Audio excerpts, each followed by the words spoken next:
supplying the housing market in the U.S. We know this is obviously a long-term trend, but there are a few companies that have been doing very well. And if you look at their stocks, they've been coming back very nicely.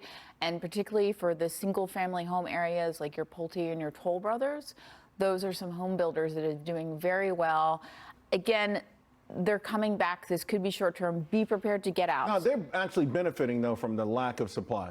Exactly. And it's because ultimately people are so desperate for housing and that they are willing to keep up rates. And though we have seen housing prices come down a bit, it hasn't been that much. Right. And so any new homes are, particularly new home sales, are still holding up very well. Yeah, and there's no existing, right? They say the problem is if you bought a house in the last few years, are you going to sell it with a 2% mortgage and buy a new one for a 7% mortgage? It just doesn't make sense. Right. I got to ask you about the CPI tomorrow because, everyone's on pins and needles. Exactly. So, if you're going to bet on it, get your trades in now before 4 p.m. because that report comes out. Which way do we bet?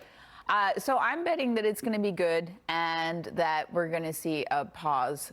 So it'll be good, but not great enough where the Fed's going to raise rates. If it's under 4.2, which, by the way, the last one was 4.9, yep. Would that change? Like, do you think almost everyone I think Credit Suisse is saying in June it's going to be 3.2. So, they're talking about it coming down precipitously.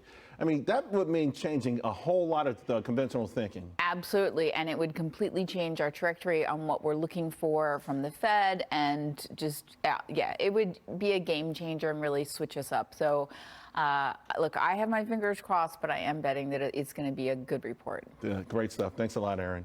All right, folks, coming up, my takeaway on a weekend filled with inspiration from sports and from a lot of names you've never heard of before, but you know them now. We'll be right back.